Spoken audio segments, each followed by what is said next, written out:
Let's go ahead and call the meeting to order. Call roll, please. Urban. Aye. Guerrero. Here. Kent. Here. Leeper. Here. Pearson. Here. Stahl. Here. Welding. Here. Okay, Mr. Trigg, would you lead us in the pledge, please? I pledge allegiance to the flag of the United States of America and to the republic for which it stands, one nation, under God, indivisible, with liberty and justice for all. And at this time, we need to have Mrs. Urban take the oath of office, which will be done by Mr. Meadows. And Cindy, if you would just respond with the following statements, or respond to the following statements with I will. I will. I affirm that I will faithfully discharge the duties as a member of the Board of Education of Sangamon Valley, CSD number 9, in accordance with the Constitution of the United States, the Constitution of the State of Illinois, and the laws of the State of Illinois to the best of my ability. I will. I further affirm that I shall respect taxpayers' interests by serving as a faithful protector of the school district's assets. I will. I shall encourage and respect the free expression of opinion by my fellow board members and others who seek a hearing before the board while respecting the privacy of students and employees. I will. I shall recognize that a board member has no legal authority as an individual and decisions can be made only by majority vote at a public board meeting. I will. I shall abide by the majority decisions of the board while retaining the right to seek changes in such decisions through ethical and constructive channels. I will. Thank you. Okay. And then from there, we roll on into Eye of the Storm. Probably, do we have any visitors who'd like to speak? No, again. Okay.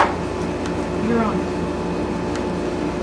Well, first up we have Janelle Magnuson. She's asked to speak to the board today and talk a little bit about the middle school choir program. So I'm going to turn that over. Okay. Hi, good evening. I just wanted to come here and say thank you. The choir has been able to go to Six Flags for the music festival for the past 3 years, and we appreciate it greatly. The students and I made you guys little cards, so I'll pass that around. And none of the students were able to make it here today, but I wanted to read a little paragraph that one of them wrote. It's a current 8th grader, and she went on the trip the past 3 years. So this is what she wrote. I asked the students what their favorite memory was from choir. She said, "My favorite memory from this class is when we went to Six Flags. It's really fun to go and ride the rides and also go and perform in front of the judges. It's nice to know that our hard work pays off. Even though I'm leaving for high school, we should keep doing this trip because it would be a great experience for the next generations." So I don't come here often to say thank you, so I just wanted to come and say thank you for that. And also our new guitar program that we started this year, we had 6 students begin the program. 2 of them transferred to another school, so we ended up with 4 at the end of the year. But it's a great new program, and I hope that it just grows and grows. And so I just want to say thank you for allowing that to start also. We appreciate it. Thank you. Thank you. Thanks for the card. You're welcome. Nice. And next I have Mr. Trigg. He's going to talk a little bit about the award from the cafeteria over at the West Campus. We recently did our health inspection with the Sangamon County Health Board, and our cafeteria got the Gold Award, which for schools is pretty exciting because really only about 5 to about 7% of schools get that. It's really hard to obtain in schools because there's so many people in and out of your space during the day, and our ladies, especially Mrs. Tate and Mrs. Whitney, they work extremely hard to make sure it's up to standard. I know they don't always get thanked, but I just wanted to kind of dote on a little bit that they're doing an excellent job, and I hope they keep it up. That's a great honor. Thank you. Okay. Then we move on to the consent agenda. Does anyone have any questions regarding the consent agenda? Then we need a motion to approve the consent agenda as presented. So moved. Motion made by Jeff Stahl. Was there a second? Second. Eric Pearson. Call roll, please. Guerrero. Yes. Kent. Yes. Leeper, yes. Pearson? Yes. Stahl? Yes. Welding? Yes. Urban? Yes. Okay. And the curriculum director's report. We had a meeting about a week ago. We've been working on kind of coming up with some different offerings for our students, especially in terms of credit recovery. Since I've been here, we've went through a program through Tri-City in the summertime for students who need to do credit recovery, where they just retake classes when they come back the next year. It's been a pretty decent program. We've got about 50/50 completion on that. And we had some stuff brought back from the school board conference last year that I believe Mrs. Leeper and Mrs. Guerrero brought back about Illinois Virtual Schools, which is an online program that offers different courses in credit recovery, some elective stuff like that. And so we researched a little bit of it. Mrs. Ananachi really took the lead, kind of going through and doing a lot of legwork on it. Her and I took it upon ourselves to kind of find more information out. And what we're going to propose doing and changing the handbook and stuff coming up for this next year is to go with their credit recovery program, which is actually a less of a cost to students than currently what they're doing. And it will report directly to us so that we don't have to go through them as our middleman in terms of that. And we think it's going to be a lot better deal for us and a lot better deal for the students in the long run with what they're doing. They have a lot of course offerings. We're also looking into offering psychology, sociology, and any AP courses for students that want to take those. They'll be able to enroll in those through virtual school. I don't know how many folks that we'll have doing that necessarily next year, but we would like to go ahead and open that up as an option. Sometimes colleges would like to see if you have a psychology or sociology or something like that in addition to your other, social studies classes. So that I give them an option for that. And then in AP classes too, we'd like to look at it in terms of how we do transfer academy. So if somebody goes to Richland, if they get a C or better, then we pay back 50% of those classes. And we'd like to do the virtual schools like that too for the AP classes, as well as the AP test. If they choose to take that and they get, the prescribed score on that, then we would also cover 50% of the cost of that. So basically just kind of keeping that in line and offering that much like we offer the college credit now through Richland. And then that would be also weighted in. If they took an AP class, that would be considered like a weighted course within their GPA and stuff like that too, taking the AP exam and all that. So I think it would be a good deal and another option for kids there. But like I said, the credit recovery, we're looking at a seriously reduced cost on that. I think it's over $200 currently now for them to take a half credit in the credit recovery, which is an online program already. I don't know the specific company that does that. Whereas the credit recovery courses through the virtual schools is $85 per semester hour, which is, like I said, considerably lower. And then the cost for the other classes would be about $225 for the full service class, or like sociology or psychology.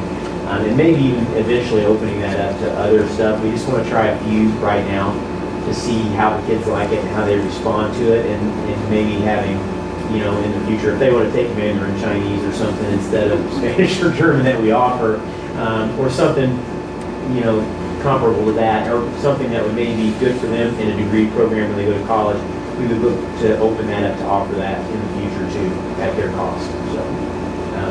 Just something we're looking at and done a little legwork on, and we're going to go ahead and get moving on it because I think it'll be a good position for us.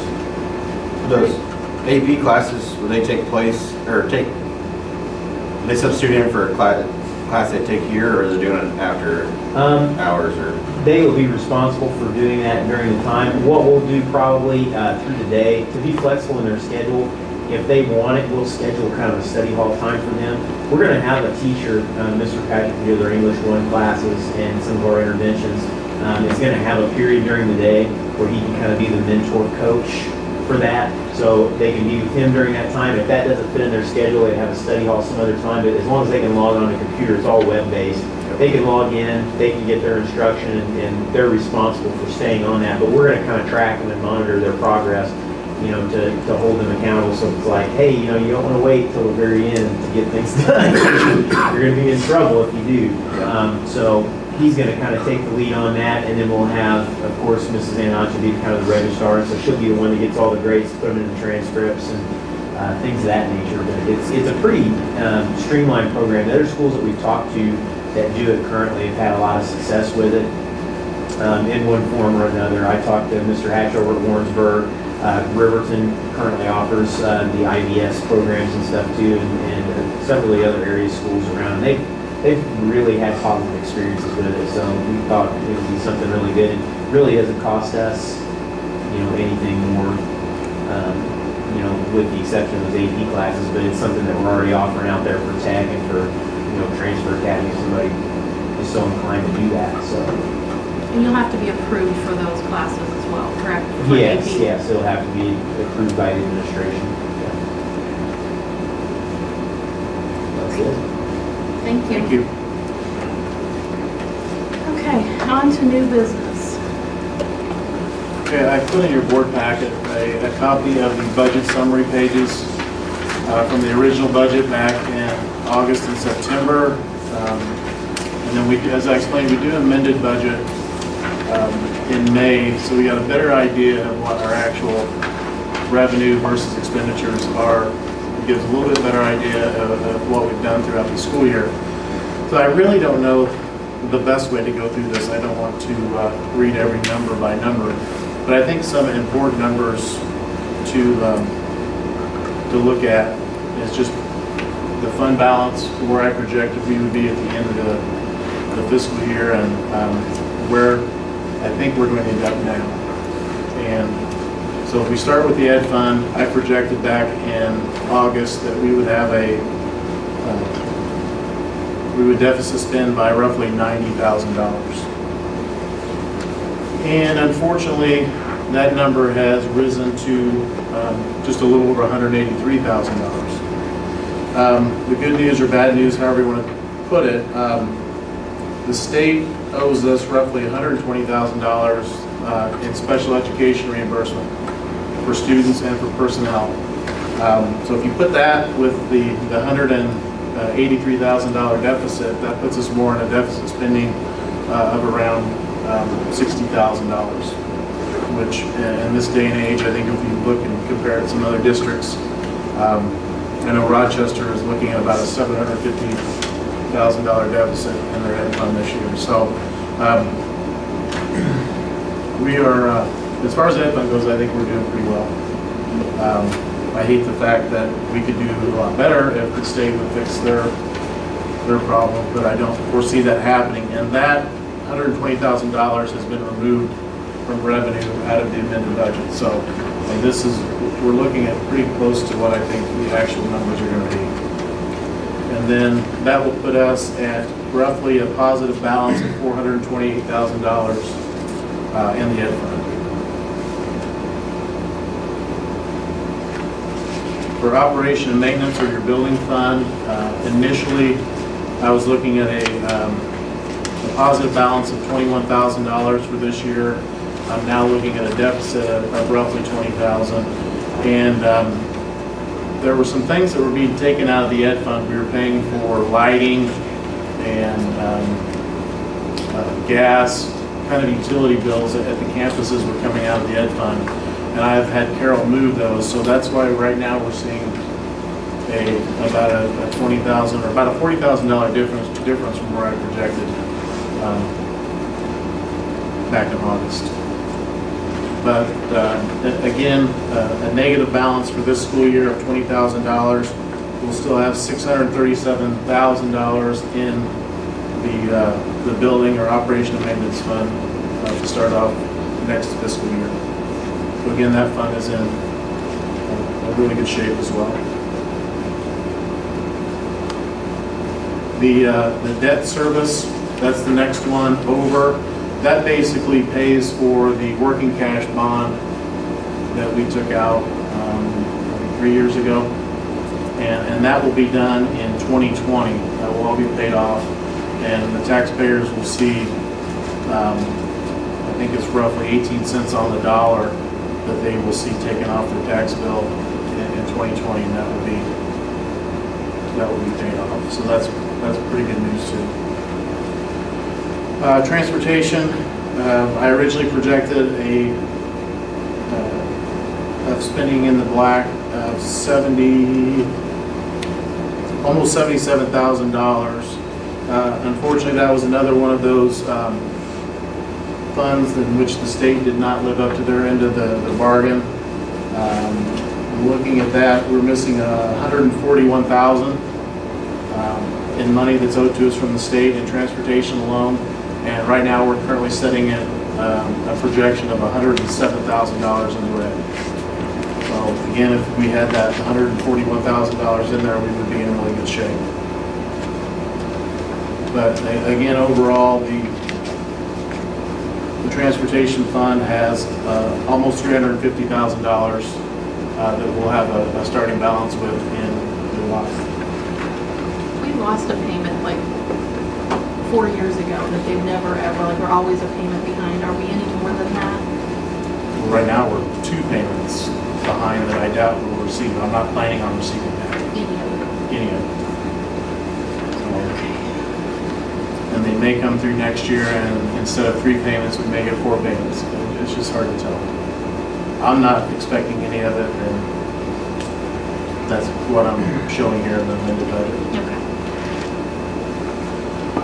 Capital projects, that is our 60 account. That's where the county tax, the 1% tax revenue comes into. All of the summer projects that I'll go over later, that has not been taken out of this. That will not show up on this budget because I doubt if we'll pay for any of those projects before the fiscal year starts. So we're looking at a positive balance in that fund of $533,000. But we will spend, I would guess, probably somewhere in the neighborhood of $350,000 if we approve everything that we want to do this summer. And does this take into account all of the payments for the science lab? Yes. The only thing we haven't paid for are some blinds that were just installed this week. How often does that 1% money come back to us? It comes back monthly, but they're a little bit behind, and so I think we have right now probably 3 payments left on this fiscal year of somewhere between $20,000 and $25,000 a month is what we take in that for the sales tax revenue. And again, that's Megan and Christian with Megan making up the most of that. How much a month did you say about? It's usually somewhere between 20 and 24. And see, that's nothing you can plan on. It's Right. just based on people lives. So shop making count. Next, working cash. That again, we sold $1 million bond a few years ago, and that fund is at $1.5 million, $1,560,000 roughly. And that fund is something that if we get to a point where we start significantly deficit spending in the ed fund, we can move that money from working cash into the ed fund. But that, I would guess that we would have it at our current rate several years before we would ever have to dip into that. And at least that's my hope. Dependent upon the state. That has a lot to do with it. One of the good things about the ed fund is that a lot of that, I don't know if it's good or bad, but most of that revenue comes from the reliable source, which is the taxpayers.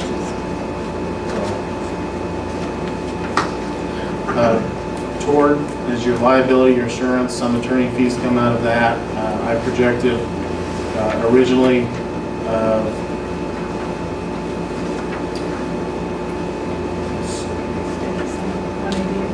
yeah, I think it has pretty much stayed the same at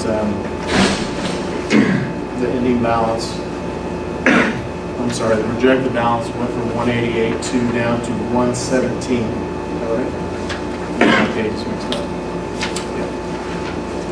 No, from 113 to 117. Ending fund. And the original was 113,506. And then it was 117. And again, that 117,371, that is the projected fund balance to start with July 1st. And then the last one is the fire prevention and safety. Some of the items that I'm going to present to you in the summer projects, I listed as health, life, safety projects. That will come out of that fund. There are 3 items: the replacement of the windows at the middle school, the replacement of the bleachers at the middle school, and the egress door that we have to put in due to our safety doors that were installed. Those 3 items will come out of that fund, and but I won't levy any additional money from the taxpayers to pay for that. It'll just be using existing funds. So again, overall, I feel like we've done pretty well. We've done a lot as far as building improvements. We purchased, I think, $48,000 worth of textbooks over the course of the school year. We bought Promethean boards, technology. So we're doing a lot of good things. At the same time, I think we're being fiscally responsible, and I'm trying to run as close to balanced budget as I can, but not at the cost of educating our kids. So one other thing I wanted to mention out of our ed fund, and I tried to, as I explained to you, I tried to estimate a certain amount of money. I always go lower than what I think we're actually going to get, and I always estimate our expenditures more, so that kind of balances out at this time of year. Some of the things that we can't control out of that, for example, we're going to spend roughly $25,000 this year on students that, for whatever reasons, are going out of district. We had 3 kids that moved into the district, and they were from Yemen, spoke no English, and so it was either hire a translator one at each building, because they would have been spread out through each building, or tuition them into Decatur, and that was more cost effective. Thankfully, they have moved on, but those are the types of things that you just can't. I can't levy for, I can't budget for, it just happens, and when it does, we have to bite the bullet and do what we need to do. So I feel like we're in good shape. Does anybody have any questions on the amended budget? And if you would ever like to look at the entire budget, if you want to sit down and look, not necessarily line for line, because I don't think anybody would do that, but I can show you a little bit more detail of where everything comes out of. And it is kind of interesting once you get into it. This is basically my 4th time through it, and I feel like each time I'm getting a little bit better handle on where things go, and what fund they should be coming out of. So at this time, I need a motion to accept the amended 2016-2017 budget as presented. So moved. Motion made by Martha Leeper. Is there a second? Second. By Cindy Urban. Call roll, please. Kent? Yes. Leeper? Yes. Pearson? Stahl? Yes. Welby? Yes. Urban? Yes. Ferrero? Yes. And then we need a motion. The budget has to be public for 30 days. Yes. It'll be up in the unit office. That's where it's set for 30 days, where people can come in if they want and view it. Since I've been here, no one's ever come in and look at it. So, but it'll be there for 30 days, and then I'll recommend that we have a hearing at the regular board meeting on June 28th, and it'll be finalized then. Okay, so then I need a motion to set the hearing as part of the regular board meeting on June 28th, 2017. So moved. Motion made by Eric Pearson. Is there a second? Second. Glenn Welby. Call roll, please. Leeper? Yes. Pearson? Yes. Stahl? Yes. Welby? Yes. Urban? Yes. Ferrero? Yes. Kent? Yes. Okay. couple of months ago, I don't know if you remember, I had kind of asked to take a look at our fee schedule. Pretty sure we haven't had any increases in the 6 years that I've been on the board, so I wanted to reevaluate that with what other schools are doing, athletic fees included, and just have a discussion once you guys got on here to see where we wanted to go. I think it's also important to keep in mind that we do have a good portion of students that are considered poverty level that they don't pay regardless. I definitely wouldn't want to lose any more that maybe right at that target line and, you know, they don't make that cutoff, so they do have to pay, but I don't want to lose athletes that we may have also. So anyway, just wanted to open up the discussion with you guys, see kind of where you stand. We are, I think, probably almost the only school that charges a flat fee, a $40 fee to play any sport and all sports that you want. Everybody else is per sport. So I can see maybe the necessity to raise it a little bit, maybe leave it at a annual rate and just a one-time fee. But just kind of wanted to get some feedback from you guys what your thought processes are. Just a quick question. So when a family does qualify for free or reduced lunches, that waives them of all of the fees then? I think the only fee that they pay would be to Tech Academy as an administrative cost only, and that would be the $100 fee. Other than that, I think they're all free. And one thing I would just like to add, and not to sway you one way or the other, I did provide you with Meridian's proposed fees. I also provided you with Elan Weldon's to take a look at. There's been kind of a survey going around with the superintendents of Macon County of what they were going to do next year. This is all I have right now. As I receive those, I will forward those on to you. But I would say, in defense of the people that pay their fair share every single time,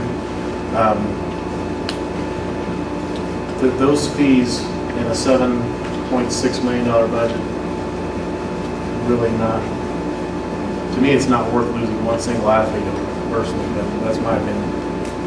I mean, I like the idea of what Meridian does is the 50th sport and also has a max per family, which I don't think we have that currently now, right?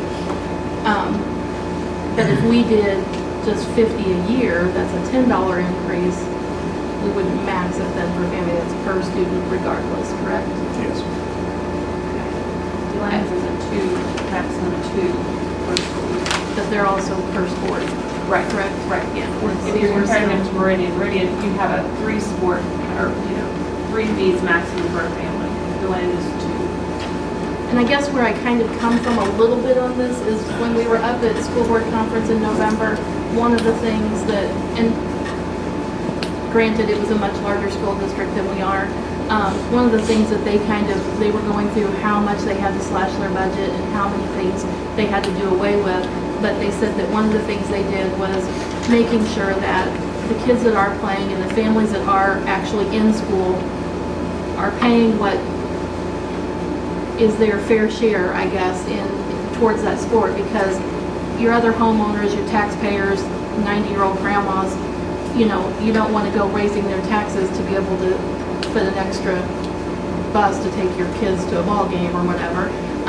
So, I mean, I guess I see that point too, in that we want to make sure we're just not so low that, we're not sustaining ourselves. I know it doesn't sustain all the programs, obviously it never would, but I don't want to be shortchanging what we can offer also. So. How does the Tri-City athletic fee work? If we co-op with them for a sport, do you have to pay both that fee as well as the Sangamon Valley fee? You do. If your child plays volleyball here, let's say girls volleyball here, they're going to pay $40 to play here. And then if they play basketball for Tri-City, they're going to pay that $100 fee down there. And same with them. If they play football with us, they're going to pay our $40 fee, but they pay basketball there, they're going to pay their $100 fee. So they play. We don't have to pay an extra fee to Meridian. No. And I think that would just, and I really don't know if we collect $40 for an activity I fee. think I paid $40 to Sangamon Valley, but I don't pay anything extra. That could very well be, we charge $40 for the soccer, and that would be it. But I don't think there's anyone that pays a $40 fee here to play girls' basketball at Tri-City, and to pay an additional $100. I don't think that works that way. Pay it to the host Yeah, school. pay to the host sport. Where am I missing the $100 fee? Because I see here That's- Tri-City Athletic fee says $40. It was a misprint. It's, they raised it to 100 last year. That came out before we knew they raised it to 100 and what happened, Correct. so this was last year's fee schedule. What do these fees go to cover? Uniforms and reconditioning? They kind of get put into just the ed fund in general, and then that gets, we have a uniform rotation that we stick to, and I think it's worked very well. I don't think Tri-City has that same rotation, or if they did at one time, they've had to, for whatever reason, go away from it. So there are some sports that we've had some complaints about, uniforms or whatever, but They are our sports. right, and they're not going to take the $50 from a baseball activity fee and make sure that $50 goes into baseball equipment. It just doesn't work that way. It doesn't work that way here. And then for our lunches, you said we're set at lunch schedule, there's nothing to be addressed there, correct? We were audited and they came up with $275 is what we should be charging, but that has to be across the board. So all schools will have the same lunch, the same servings, and that may sound crazy to do that, but So the elementary will as well? the elementary will have to go to $275 Same meal for a kindergartner as a high for schooler? high school. Explain that one to me. I don't think anything else on here is the driver's ed fee. Are we in line with? No. And Weldon's is $200. Most districts are from 150 to 250. Right there again, when basically half your kids may not have to pay that driver's ed fee, then it's a hard time asking, somebody else to pay $250 to. And I was mulling this over today, and, you can speak from your perspective where you are in your life now, but I remember when we moved into the district and when my husband didn't have a high-paying job, and I was a faculty member and didn't make a whole lot, and it was a real stretch for me to buy a yearbook for our kids, let alone an athletic fee, and I appreciated that it was probably pretty low back then. Probably the same. Yeah, probably. So maybe, Bob, you don't want a kid not to play, but I don't know what the increase of $10 would do. It would be a hardship for some of them. Which is something I have to consider. Think about. Do we have, I know you said that approximately 50%, maybe even over 50% don't pay the fee currently. So do we have even a rough estimate of what additional revenue would be created by the number of students if we went up $10 on the athletic fee? We're talking an extra $1,000 for the year. So putting that again in perspective, as we said, to a multi-million-dollar budget, a very small percentage. I mean, free or reduced stuff, like I told Mr. Meadows the other day, if I was able to beat the streets and get everybody to fill out their free and reduced form, it'd probably about 65%. And I can't do that because that's against the state regulations, but if we handed it to every family to fill this out, it'd be a lot higher rate than what we're at now. And what's the cutoff for free for everyone? Is there a certain percentage you get to that you get grant money for, like cater and? I don't know, Riverton just, Roughly about 70, 75, but then you get put in a pool, and it's kind of like our pre-K grant. You're put in a pool, and then if you get it, you get it, if not. And then you have to maintain that percentage for a certain amount of school years to stay into it. just out of curiosity, you mentioned if everyone who actually qualified filled it out. So let's assume for a moment that there are families out there that might qualify, but they don't fill it out. So instead, they end up paying, so they simply choose to pay. It's, a lot of people, the misconception, they think it affects their taxes, or they think it affects their assistance they get from the state and other government entities. If we educated it on it, and they were educated on it, they'd understand it's not. But I think there's a lot, and it's also sometimes for some people it's a pride thing. And you know, we can't fault them for that, but if Is they there understood. something more we can do at the beginning of the year when those forms go out to get that point across, or is that not legal? We cannot, we can. The food police might come and take away our funding, but I can't sit there and say, fill this out, fill this out, fill this out. Because it's saying that we're trying to prop up our numbers where it's not actually propping them up, they're actually kids that need the help, their families need the help. So we strongly encourage, I'll put it that way. And they are distributed every fall. Well, I think it's something to think about. I mean, I can obviously vote on it next meeting, and do you have it on the, it's just for discussion today, correct? Correct. Yeah. So I just wanted to put it out there and kind of get, like I said, I don't want to lose, 5 or 10 students either. We have trouble making numbers sometimes, obviously, with some of our scores. Because it had not been addressed in many, many years and changed, I thought we needed to at least put some thought into it. Do we require any motion in regards to this model? No. Not today. No, it'll be next month. And I can try to get some numbers and just give a rough idea of what $10 increase or $20 increase would do as far as additional revenue. I think I can get the numbers. I mean, I can look at the budget and find out what we're bringing in for that, but it's hard to tell how many have actually paid. But I think there's a way to get that information. It's just going to take a little bit of research. One final question. For those that are on the free and reduced for any of the fees, so am I to assume then that in theory, the state should be covering those fees? Which we know that the state is not covering a lot of fees anyway. But is that how the free and reduced program works? It's all part of that general state aid formula that your poverty rate goes into that as well. So to answer your question, yes, But not really. In theory. Yes. Sorry, I have 2 questions. With the new science lab, are you proposing at all to add a science fee or anything to it?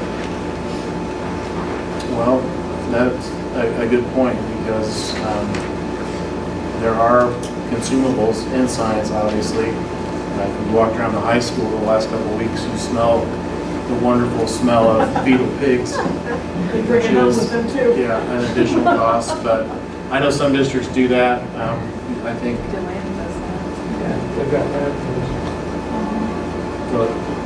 that's something to think about as well. But that's one of those things where we say textbook fees. It really covers the gamut of basic materials, including consumables like workbooks or fetal pigs. I mean, this technology fee, I think, could essentially,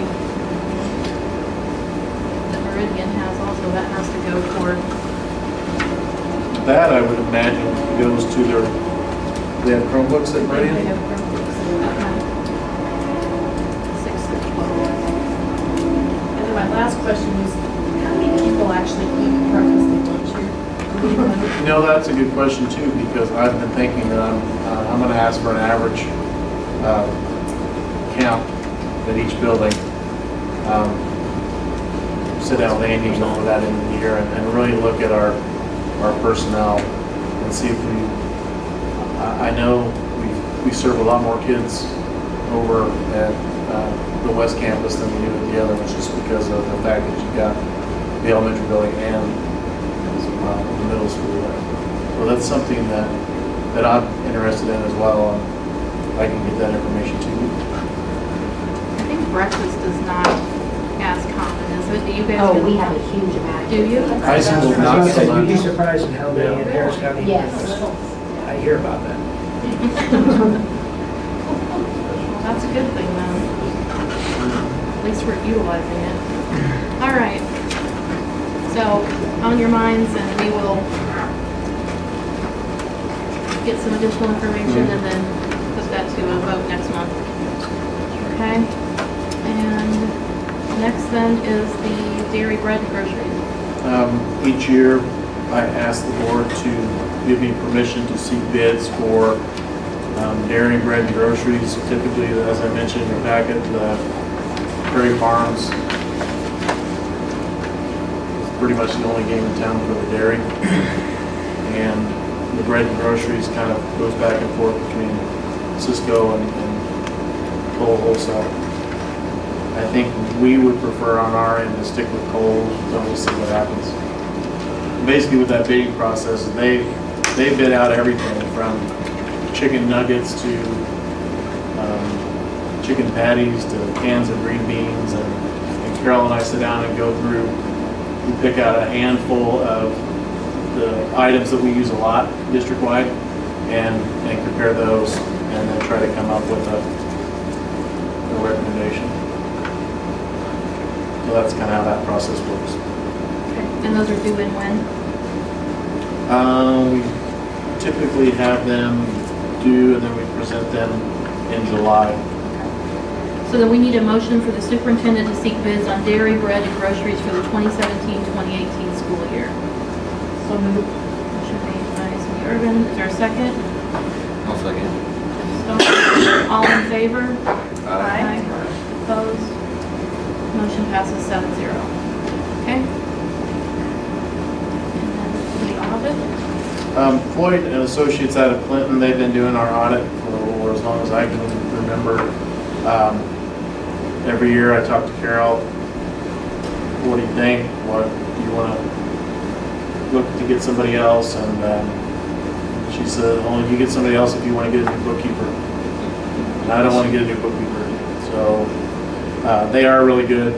They help her a lot throughout the course of the year. They came over and met with Carol and I. We talked a little bit about, the process if we needed to, moving working cash from one fund to the other, and they eased our minds quite a bit on what we were able to do in the process to do that. So,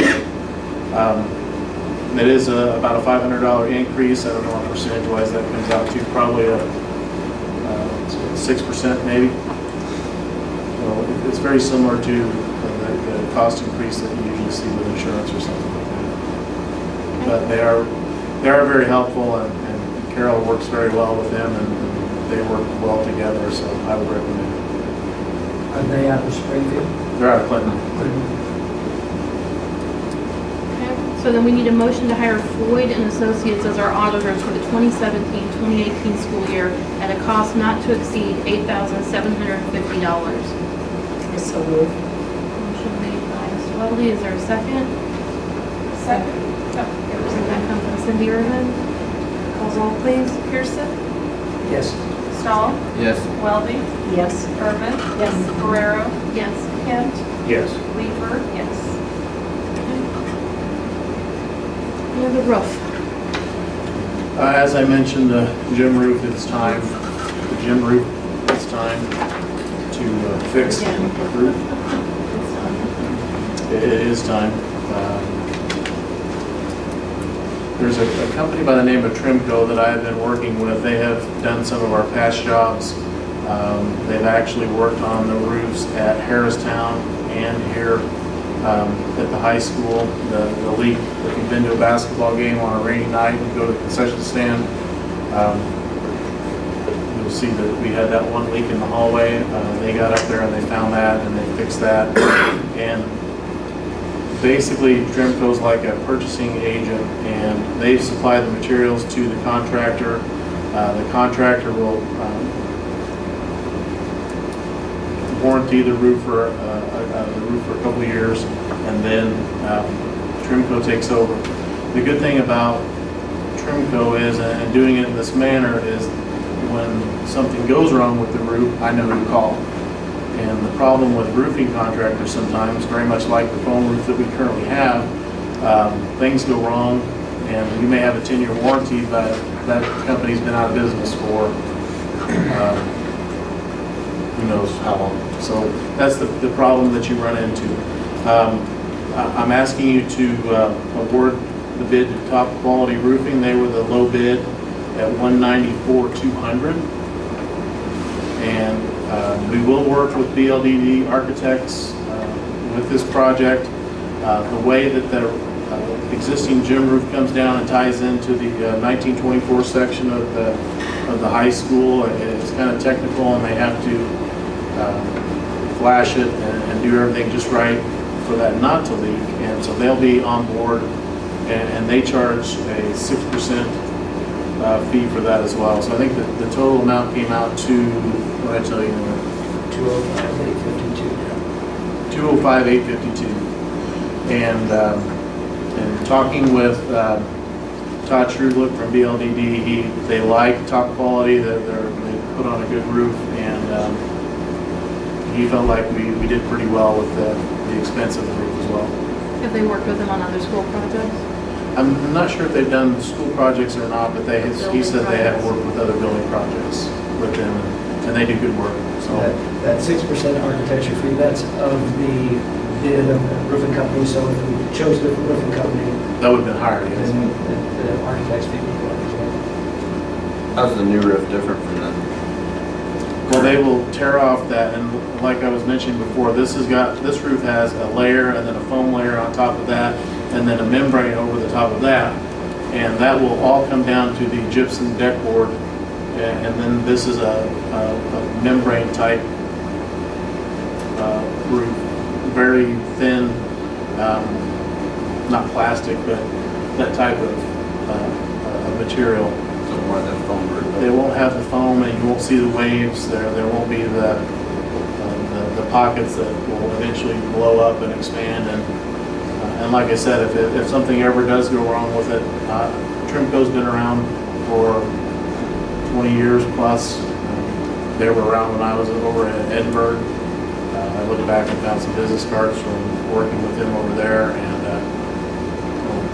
it's good to know who to go to if something does go bad. So I feel like the bid came in at a good number, and when we initially looked at this with BLDD, give me a rough estimate of what you think it's going to cost, and he was right around the $210,000 range. So we came in a little bit less than that, and like I said, he thought we did a good job with the price. So.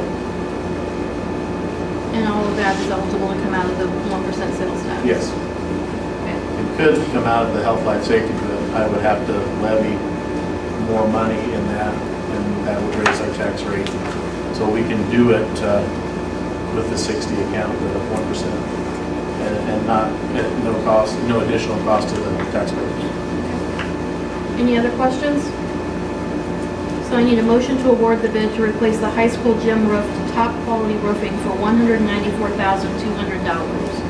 Is the motion be the same as the final cost or just the roof? BLDD's is under the 20, it's going to be billed separately.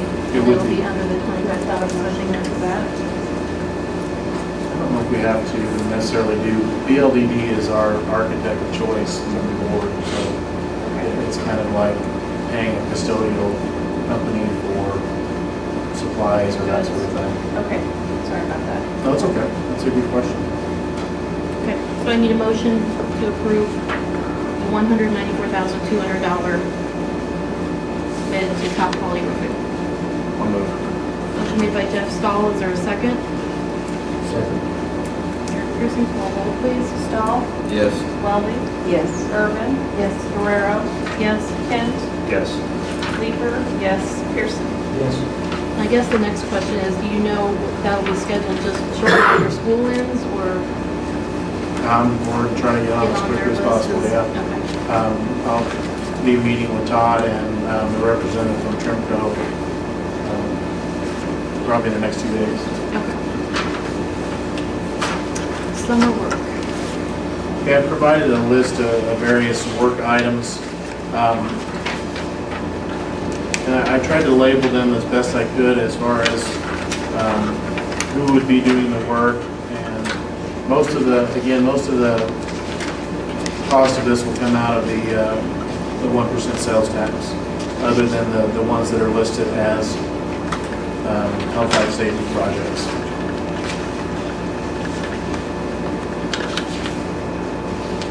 Over at the West Campus, we're looking to replace the 2 hallways.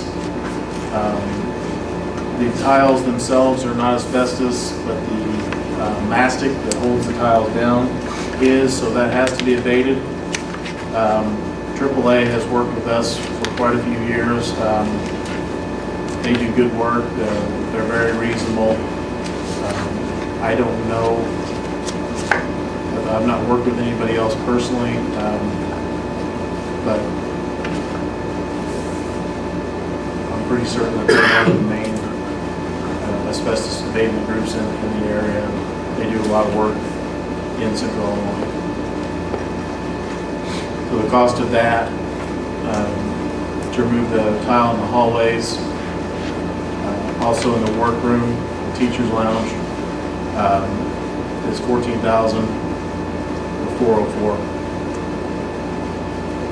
And then to replace the tile in the hallways, we're looking at $7,442. Again, I mentioned the fact that we had to install an egress door per health, life, safety code because of the security doors that they put in over at Heliopolis. All of the doorways in the cafeteria all open into the cafeteria, which doesn't allow for enough egress. So BLDD, who designed those doors, has come back and gave us an idea of what we need to do to remedy that situation. I'm not sure how that all worked out, but it did. But the estimated cost on that, the door alone is roughly $7,200. It's a double door, double 36-inch door. It will be egress only. There will just be the panic hardware on the inside, nothing on the outside. Chris Hiley is going to do the masonry work, the actual cutting of the opening, the installation of the lintel that goes across the opening. He will also do the stoop, and we're going to pour a walkway from that over to in front of the elementary building.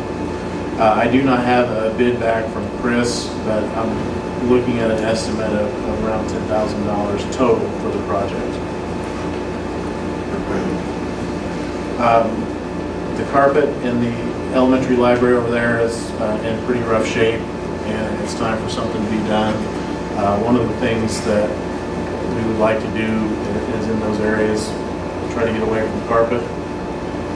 The tile that we're proposing in that area, it kind of looks like a wood grain tile, very similar to what we did up in the science lab, except it's more of a wood grain color, but it's very low maintenance.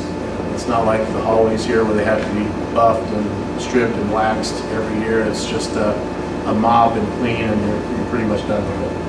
So it'll be very durable, and at the same time it will cut down on maintenance expense over the summer of doing the buffing and the waxing and all that, so the stripping and the waxing.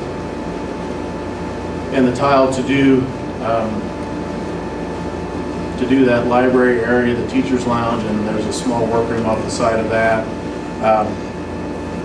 is $10,988. As far as the gym refinishing over there, Stalker's done, I think this will be our 3rd year with them.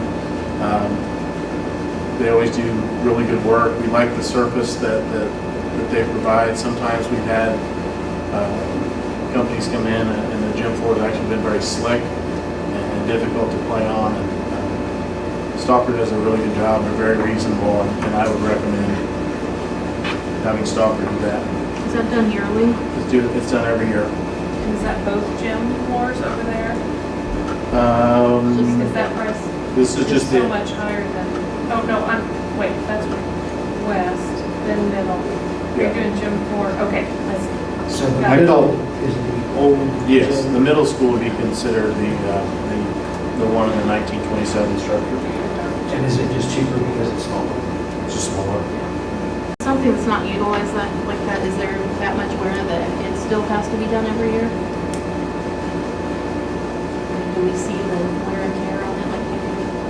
Well, it gets quite a bit of use because of the PE classes and You practices. guys are using it as a secondary, okay. Yeah, it's full pretty much throughout the day, so it does get a lot of use. It's not showcased as often, but Right. Do we have a notation on Sangamon Valley East as to when that gym floor is? Granted, it's not used when we the competitive teams. well, they will come in and they will scrub it and wax it. It's a tile floor, Yes, it is, you're right. so it's a little bit different, but it's redone every year as well. It's just different.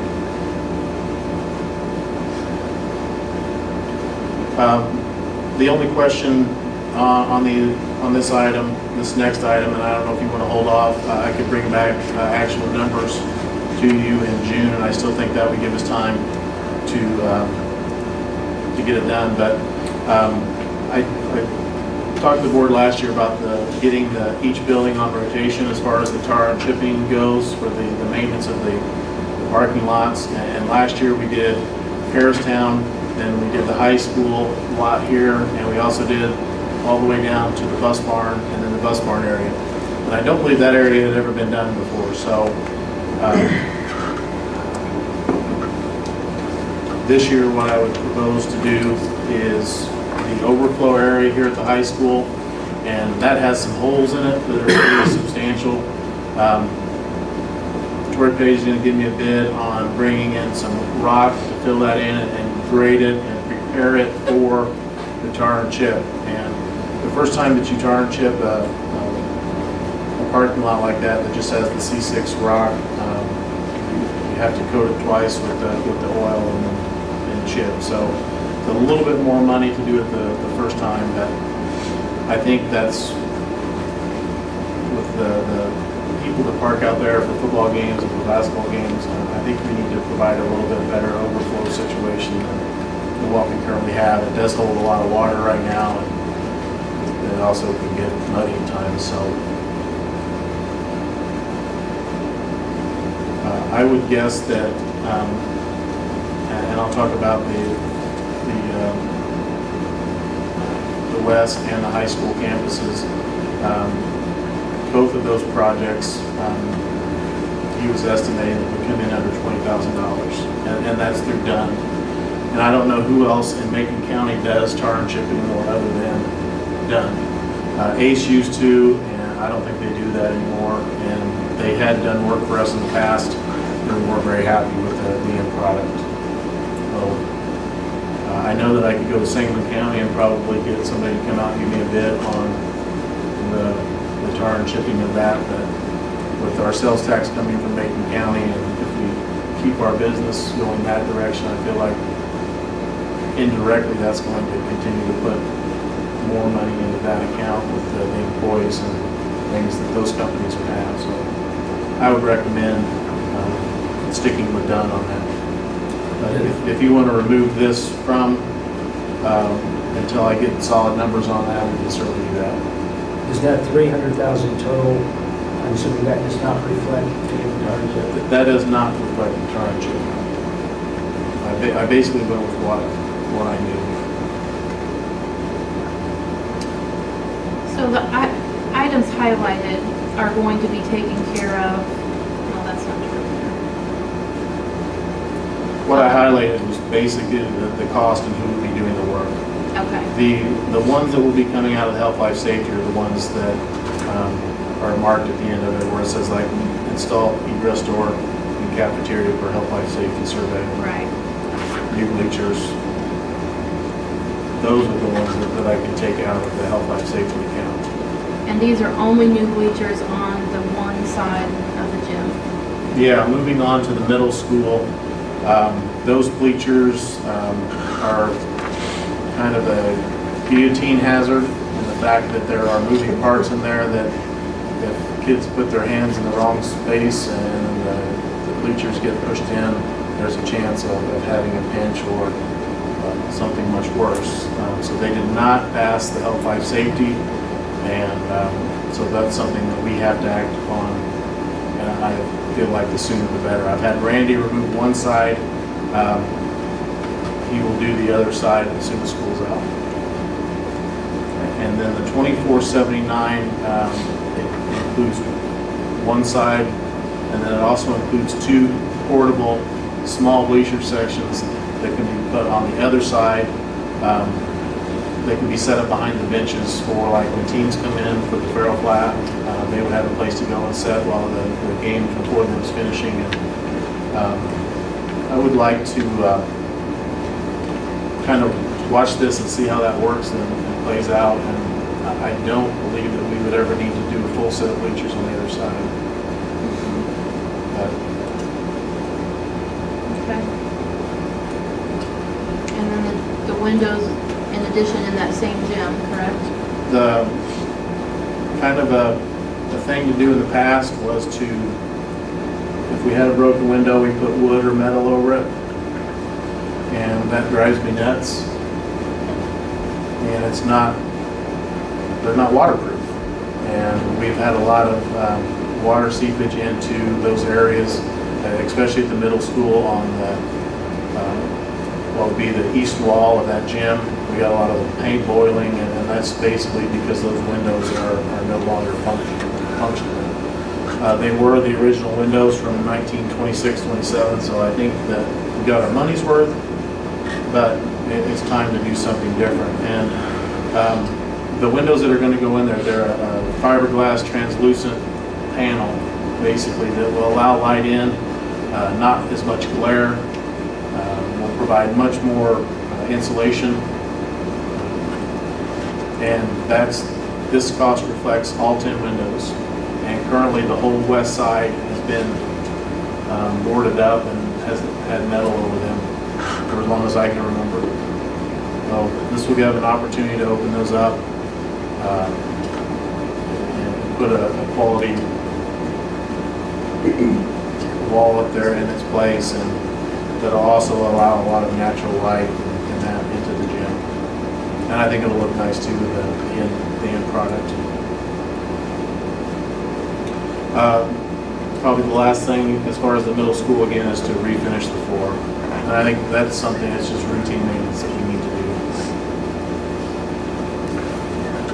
do. At the high school, I have been waiting for so long to actually get to paint the entryway to the gym. And I've been holding off on doing that until we were able to get that leak stopped, and we've actually finally done that. So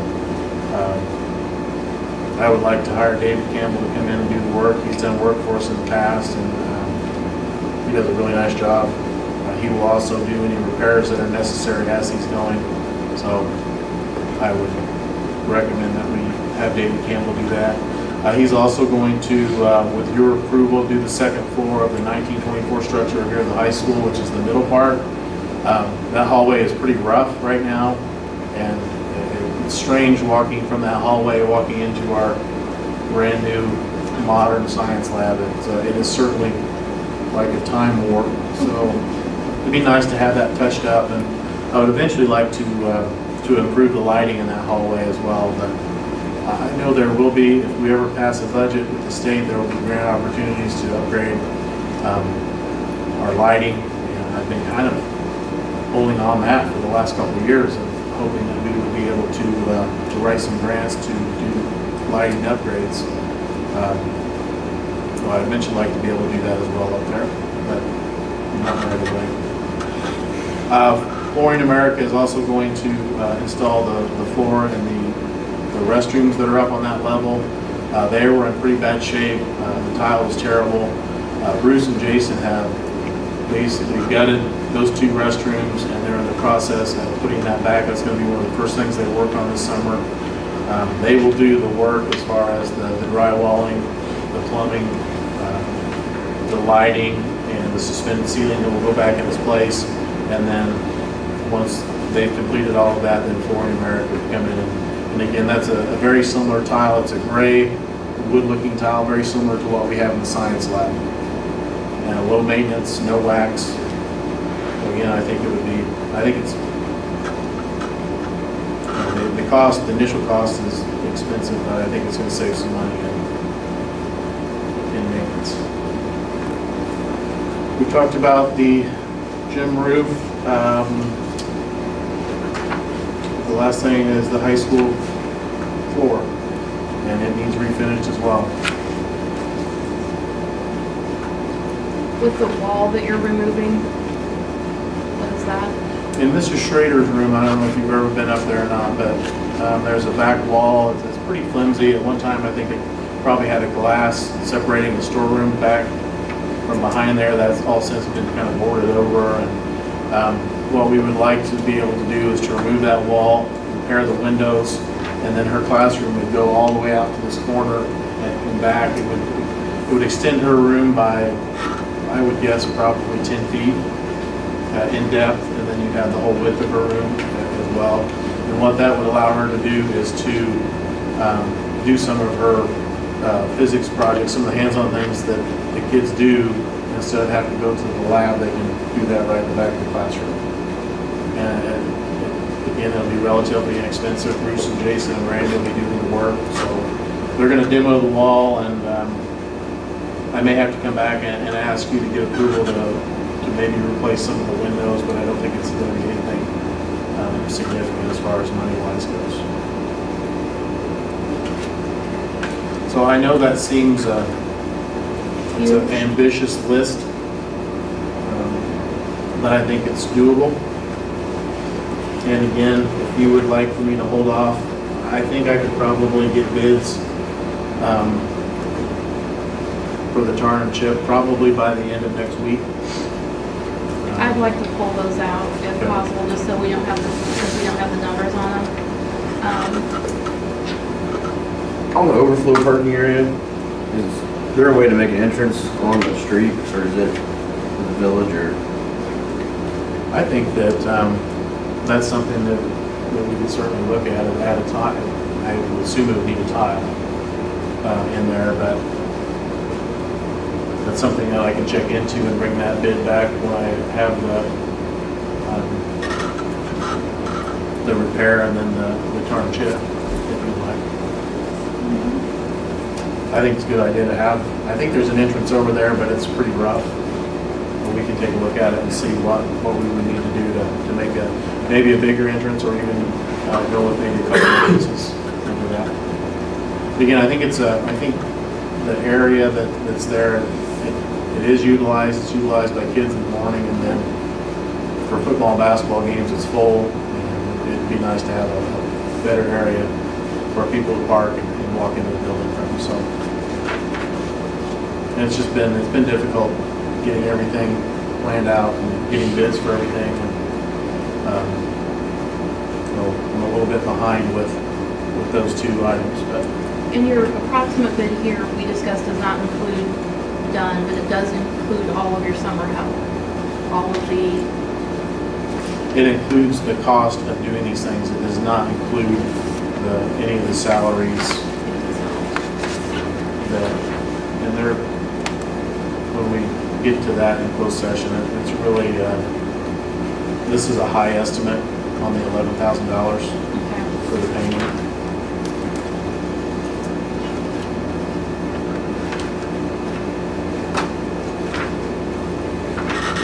Any idea, just from memory, what we did last year in summer, as far as what all those maintenance projects total? Cost-wise? I would have to go back and check. I should have thought of that earlier when I saw this. I apologize. Okay. I guess, does anybody have any other questions? And all of this, with the exception of the health, life, safety, will come out of the 1%. I guess looking at this, I know that I think the total amount that Dunn's did and they broke this down into two areas, and then Harristown was a third area. I think the grand total was around $36,000. I would guess that's where it's going to come back in at. We did put quite a bit of money in mulch and timbers over at Harristown that we obviously won't be doing. We do want to add a timber along the blacktop to try to channel some of that water to the drainage ditch, or the drain that's over in that, what would be the northwest corner of the parking lot. I think if we added timber across that, it would stop it from running the big river down through the play area. But I think other than the cost of the gym roof, obviously, which is a significant portion of that, the amounts that we are spending are going to be very similar to what we put in last year. Okay.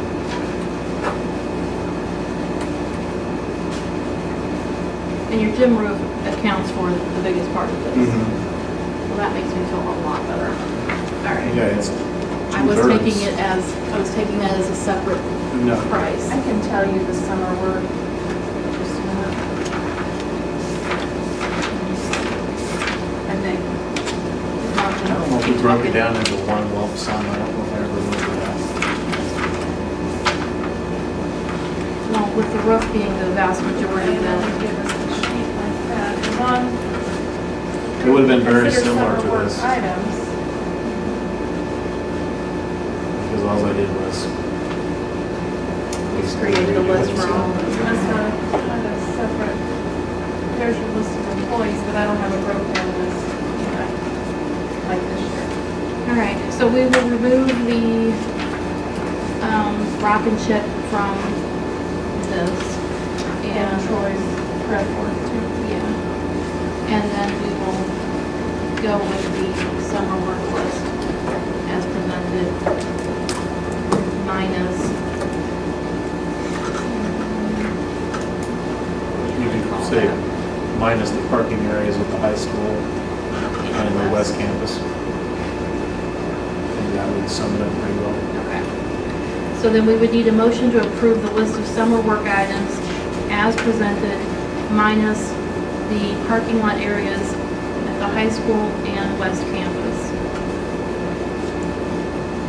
So moved. Motion made by Martha Leeper. Is there a second? Second. Cindy Irvin, call roll please. Weldy, Yes. Irvin. Yes. Guerrero, Yes. Kent, Yes. Leeper, yes. Pearson, Yes. Stahl, Yes. Okay. And then on to purchase. Each year, usually twice a year, we rent the scissor lift from Source One. And I talked to the board probably this time last year about the possibility of buying a used model from One Source. And they have a 2006, it's a 2630 GLG scissor lift. And what the 2630 means, it's basically 26 feet of lift and it's 30 inches wide, which allows us to get it through a standard doorway. They're pretty handy to have. They're safe to work off of. Like I mentioned in your board packet, we have spent roughly $6,000 since this time in 2014 through One Source. Some of that was on a skid steer, but we're still looking at probably $4,000 spent in rental costs. The installation of the windows at the middle school will take 2 lifts, but the cost of our maintenance crews demoing the windows and doing the work ourselves and prepping the windows to get ready will actually save a great deal of money and almost cover the cost of the purchase of the scissor lift. And then we would have that unit to replace lights, replace filters, and the heating system in the gym. So a perfect example of not having one of those. We had it all Christmas break, and we replaced lights, got everything going, and the scoreboard. I don't know what happened over at Illiopolis, but we lost a lot of lights in the scoreboards. Mr. Field and I did that on a snow day one year, climbed up on a ladder and put in about 400 bulbs, and it's not a lot of fun. So this would allow us to have our own. There is a cost. It has to be. You have to have a routine service, a yearly inspection done. One Source does that at a cost of about $225. So I think we would money ahead to go ahead and purchase a scissor lift. We can store it over in the bus garage over in Heliopolis, keep it out of the weather, and then have it available. How much does it weigh and how are you getting it from? We have a tandem trailer that we have actually moved a lift like this back and forth. I think it makes sense with the amount of times that's being utilized. Well, and we're going to continue to do work throughout the buildings and try to improve things. And like I said, it's just a lot safer platform to work off of when you're doing these things. Do we have any considerations that we need to take into account for the personnel that are operating it as far as OSHA standards, harnesses, and things like that? I think it would be a good idea that when we purchase that, we also purchase the harnesses and the equipment to go along with this. We may actually have one here at the high school. And by standards, do we have to provide any sort of training for the personnel that are going to be utilizing it? Not that I'm aware of. Yes, we've done that with members in the past. Yeah. And it's caged, correct? Yeah, it goes up about, I would guess probably, not probably 4 feet, but it's a pretty high cage. And you have to lay it flat to get it into the doorways and all that, so. It's a sturdy thing to work off of. It's a little bit nerve-wracking when you're in the gym at extended 26 feet, because it does sway a little bit. But it is much better than standing on a ladder and trying to do those things. Okay, so we need a motion to approve the purchase of a used 2006 scissor lift from One Source at a cost of $5,500. I have another question before you go with that. Sorry. Is there going to be any liability issues now that we own it versus renting it from somebody? I mean, does the inspection take care of that? As far as the failure of the equipment, yeah. Yeah, something like you said, you know. But it would be no different than if we rented it and one of our workers got hurt on it. We would be inherently responsible. Okay. I didn't know if any of that. It doesn't add any other liability, but it certainly doesn't decrease any of the liability Yeah. for the district. Okay. Insurance should cover your rental equipment as well, correct? The school insurance. Okay. So a motion to approve the purchase of a used 2006 scissor lift from One Source at a cost of $5,500. So moved. Motion made by Eric Pearson, is there a second? A second. James Kent, call roll please. Urban? Yes. Guerrero? Yes. Kent? Yes. Leeper? Yes. Pearson? Yes. Stahl? Yes. Wellman? Yes. And on to the scoreboard. Okay, as I mentioned, we're having difficulties with the scoreboard over at Heliopolis. I believe that model is a 1985. I think it was donated by a community member in '85. So once again, it was Terry. Does that sound right? Anyway, again, I think it's another one of our pieces of equipment that we've certainly got our money's worth out of it. The sports boosters have offered to pay $11,000 towards the purchase of a new scoreboard.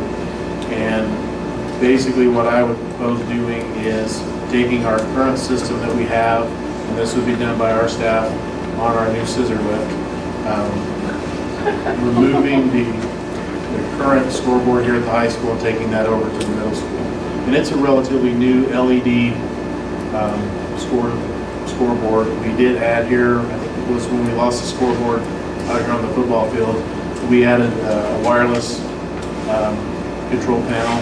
So all of that would go with that over to the middle school. And it's basically you hang it and plug it in, and then everything else is done from the control panel. So, and the new one would be very similar, but it has some nice features on it, in the fact that it gives a digital readout of the names instead of sticking in the paper names, and it will show vowels and points and all that. So one of the things in talking with Stephanie, there was an opportunity to cut off about $5,000 worth of the cost by removing something as simple as the electronic team name. Instead of having Storm and whoever we're playing it will say home and visitor, very similar to what we currently have. And that would provide a cost savings of, like I said, $5,000. So that would bring the total cost down to $18,215 minus the $11,000 the sports boosters have they graciously agreed to put into that. But the cost of the new scoreboard to the district would be $7,215, and I would recommend we take advantage of that. The only other thing I thought of today, and I don't know if you want to put I just thought if maybe we looked for a local sponsor to split that with. You thought maybe either ADM or, what is it, Monsanto would want to go towards, and then it would say donated by Sports Boosters in Monsanto or something, if they would do anything like that for the remaining 7,200. I could certainly contact them and tell them what we're doing and see if they're interested. I would be glad to make some calls too. I just thought maybe that might be a savings if there was a sponsorship. Okay. Well, it's something that we could also, if we couldn't fit it all right on the scoreboard, we could create a sign Hang below it. hang below it. That does include the cost of 2 scoreboards. In the gym, you have the large scoreboard, which is currently on the west end, that has the name and the vowels and all that, and then just a smaller one that just displays the time and the score. So it is basically 2 scoreboards. Do you know about the time it would take to get it? Once it's ordered? Maybe, I'm just thinking if we have time to table it, make some calls and put it on the agenda. If we get no sponsors, we could do that in June if you think you're going to have the time to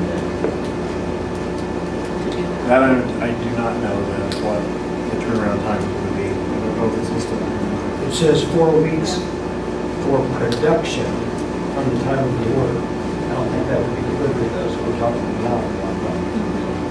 I'm trying to think of the time frame of this one. We had the storm in May, and it blew off, and we immediately ordered one, and it seemed like it was coming down to crunch time to have it installed by the first game. So that would be my fear of pushing it off until the end of June would basically give us the 1 month to order it, and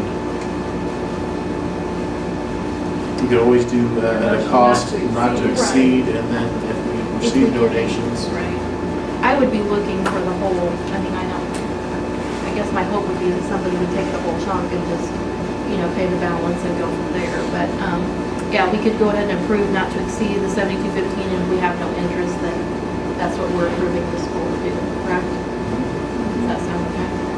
So a motion to approve the purchase of a new scoreboard at a cost not to exceed $7,215 to the district.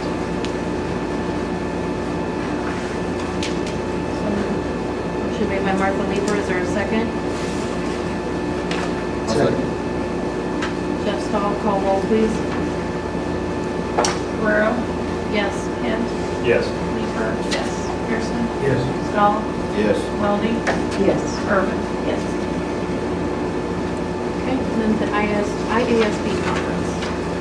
We talked to the board about the possibility of going to the Triple I conference in Chicago. It is a really good opportunity for professional development for board members. To me, your job is no different than when it comes to keeping up with the different things going on in school districts. It's really no different than an educator of having to go out and get professional development. Again, it's a great opportunity. I think we talked about the possibility of going up on Friday morning. In the past, we've gone up on Thursday, and it's Thursday night, Friday night, Saturday night. This year they've changed things though, and nothing started till noon on Friday. It's a later start, so driving up could save a day of hotel. But typically, the district picked up the cost of the hotel and the registration fee of the conference. It is held the weekend prior to Thanksgiving, which is, I don't know, some kind of hunting thing. It is deer season. Yeah, shotgun season, so that everyone's aware. I do think it's, I would like to mention opening it up to administrators. I don't know if you've thought of that. A few of the things I attended this year, I thought, gosh, it'd be nice to have one of the administrators here to take in some of this, and I can bounce questions off of as well. So, leave that open, but we wanted to put that out there to see if we could attend that again this year. And I guess, when is it, June for registration? Should open in June. Okay, that's what they like. It will open up before the next board meeting. Okay. So then we would need to know interest to those that. We need no interest in the idea of getting out there early is either the choice of, a better choice of your hotel, and sometimes walking from one hotel to the other in Chicago in November is not pleasurable. Get in early enough, you can get in the hotel where the majority of the conference is taking place, and you don't have to go outdoors and all of that. So It is helpful. And then we tried to meet as a group, those of us that have gone, like that Friday morning, or we may even be able to do it, they put the list out sooner. And we all go to different ones, so we can obtain as much information in that 2-day course as we can. So, I guess at this point, maybe we could do the motion, and then those who want to do can give you or myself an email expressing that you want to go or not by Friday, or do you want to extend it by June 1? You can June 1? Okay. June 1, all right. So at this point, we need a motion to approve the board to attend the annual IASB conference in November 2017. So moved. I'll go, so moved by Mrs. Welby, and second by Martha Leeper. Call roll, please.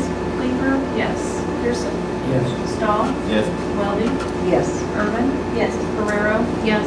Kent? Yes.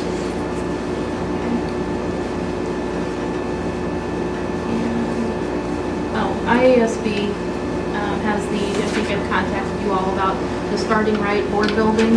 Basically, it is suggested for any boards that have had multiple new members or a superintendent change.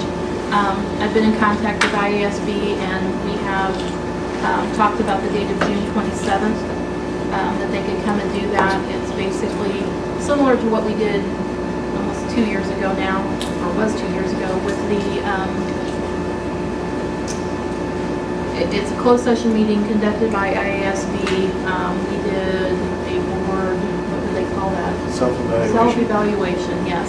Handled in the same manner, but basically giving new members and all of us in attendance some training as far as how to communicate with each other, with the public, that kind of thing. So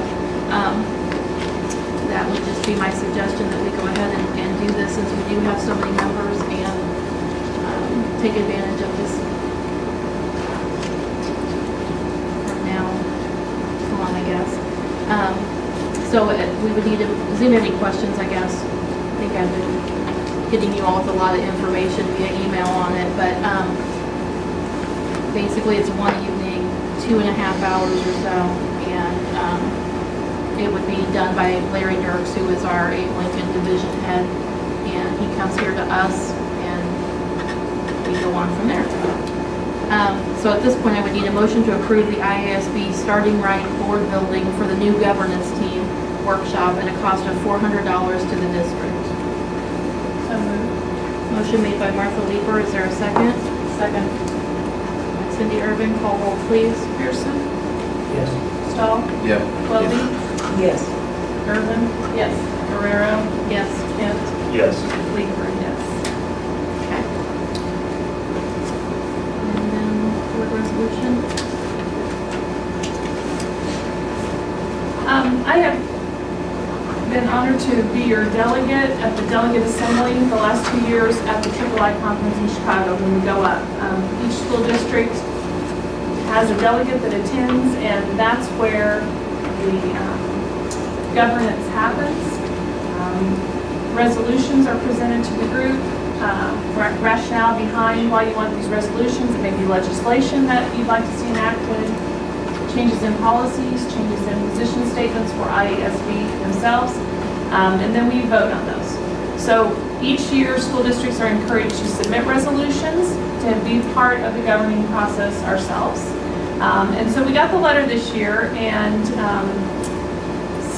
Stephanie and I talked, I know after last year, thinking about if there was a resolution that we would like to try to present. And it'll be a good learning opportunity for us. It may not make it past the committee. We may not make it to the floor in Chicago, but at least we'll learn in the process, and we may try again.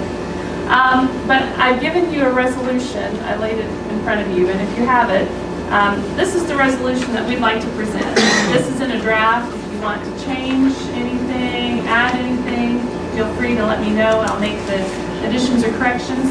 They are due in June 21st, but it says, earlier submission will allow our staff to better serve you in preparing background material when you come to the committee. So the sooner we get it in, the sooner they can say, you really need to work on this a little bit, beef this up, take this out, whatever.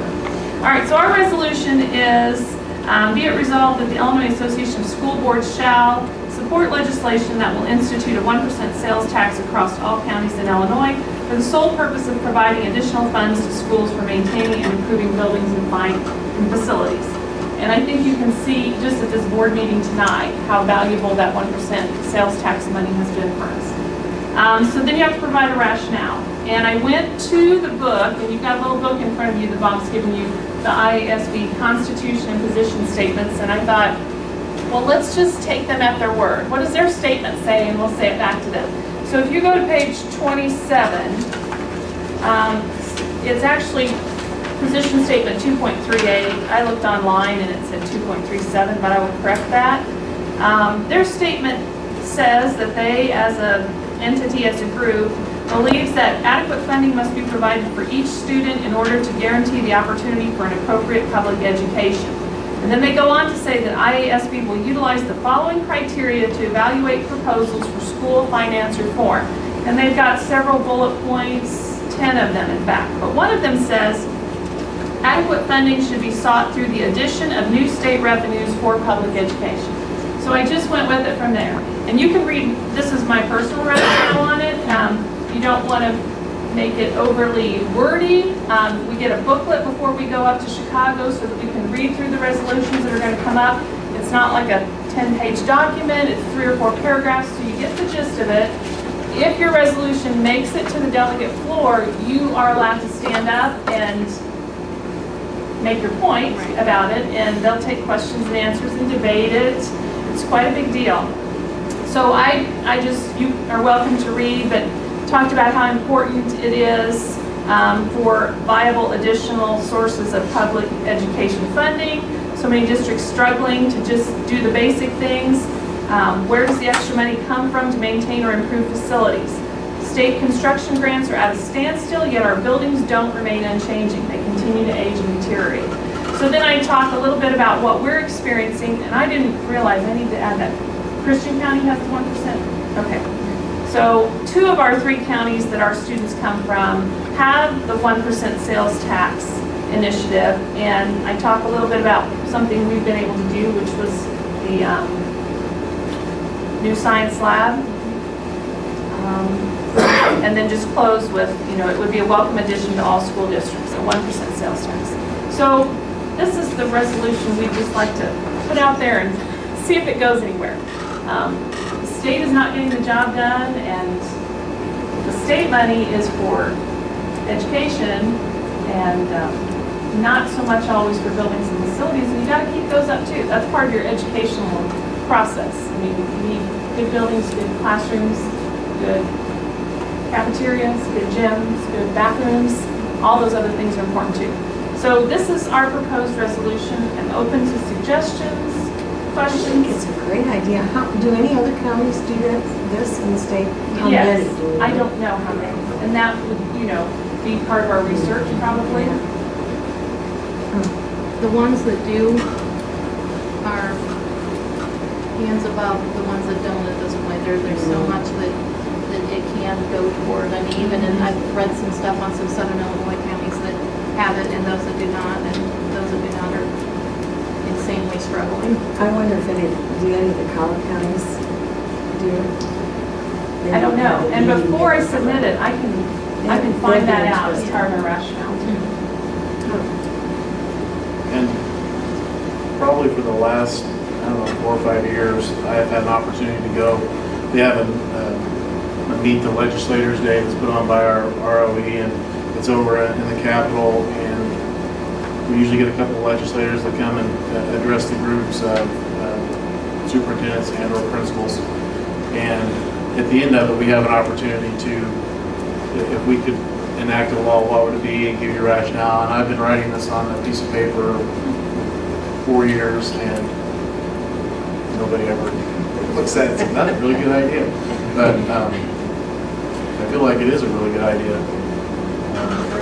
And the way we get money from Macon County is based upon our Macon County students. And you have a large pot of this 1% sales tax that comes in, and then they divide it by the number of students, the Macon County students, and they do the same thing in Christian County. And then we get that amount based upon the number of kids we had in Macon County or Christian County. So right now, we realize nothing from our kids in Sangamon County. So we'd love to get them on board.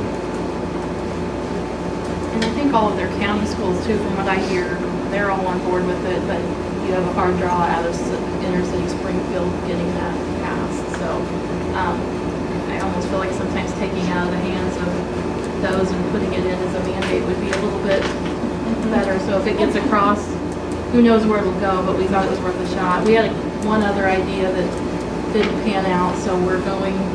I'm putting all our eggs in this basket. We're gonna try it. Yeah. Ours should be buildings, facilities, and technology. It's gonna get to a point where what are you gonna spend it on? Yeah. Hopefully, get Yeah. to a point sometime. That's Okay. true. Buildings, facilities, and technology. I'll add that all the way through anytime I say buildings and facilities.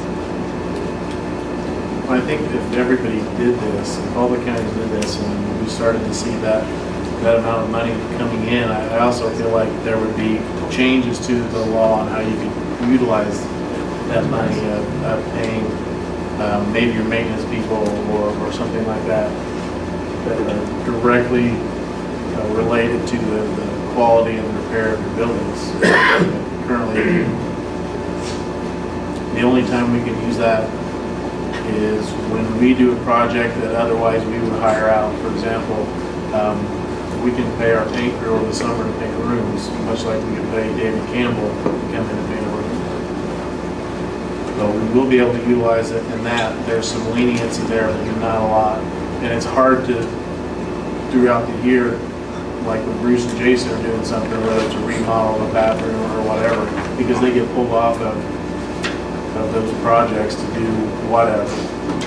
Well, it's very hard to keep track of on a timesheet, but it's much easier in the summer when this is you have a list, this is the work that we're doing, and so I think it'd be a benefit to all the school districts. It's definitely worth a shot. I don't know how far they'll go with it or how far they'll take it, but I think it's a good idea. Right.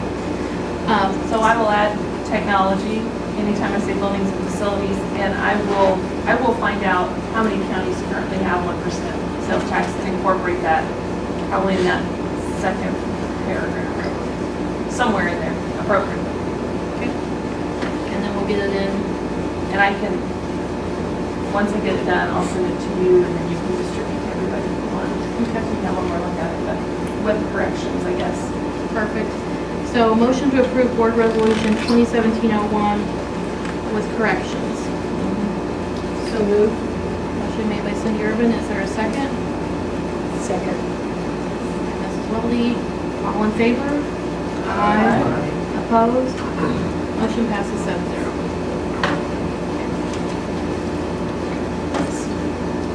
The Tabernacle Baptist Church contacted me about the possibility of having a block party at the end of the school year over on the East Campus. They would be required to fill out the insurance waiver to provide for a custodian to be available. They have agreed to do those things. All they're asking for is approval to use the campus at no cost to the district. Is it outdoor use only with the use of restrooms? Or Are they wanting in the building? I think the only way they would maybe want to be in the building is if their road, we had some bad weather. Okay.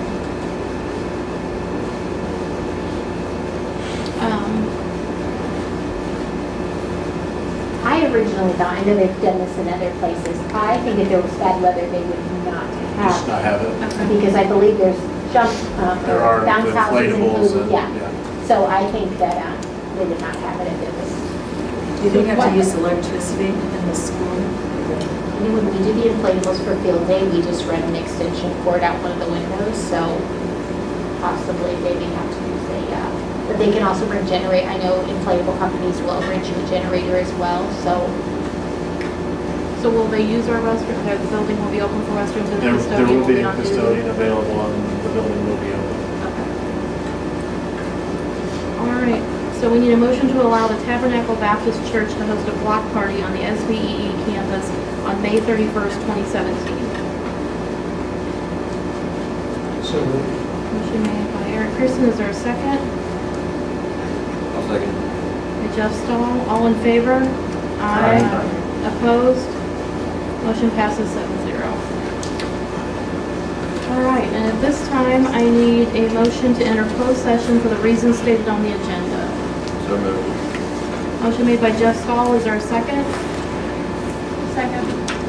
It's Cindy Urban, call No, roll. it's me. Oh, it's you, I'm sorry. That's right. Martha Leeper, call roll, please. Stahl, Yes. Weldy, Yes. Urban, Yes. Guerrero, Yes. Kent, Yes. Leeper, yes, Pearson. Yes. Time at 7:42.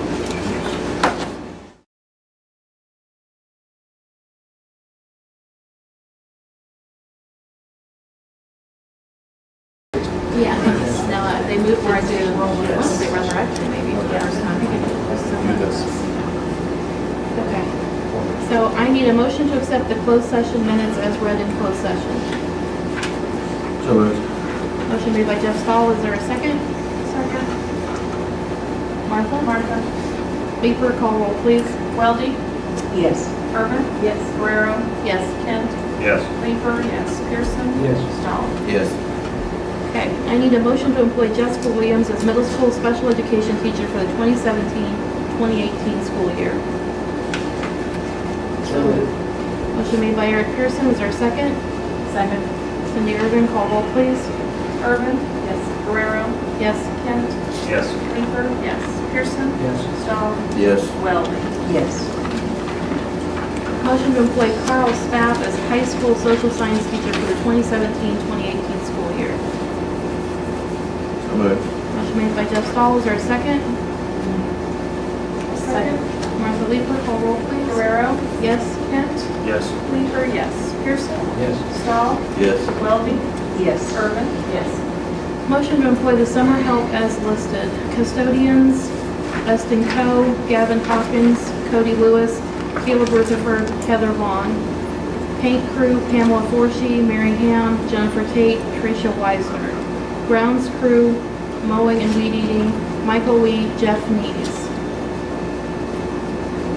So moved. Motion made by Eric Pearson, is there a second? Second. Cindy Irving, call roll, please. Kent, Yes. Leeper, yes, Pearson. Yes. Stahl, Yes. Weldy, Yes. Urban, yes, Guerrero.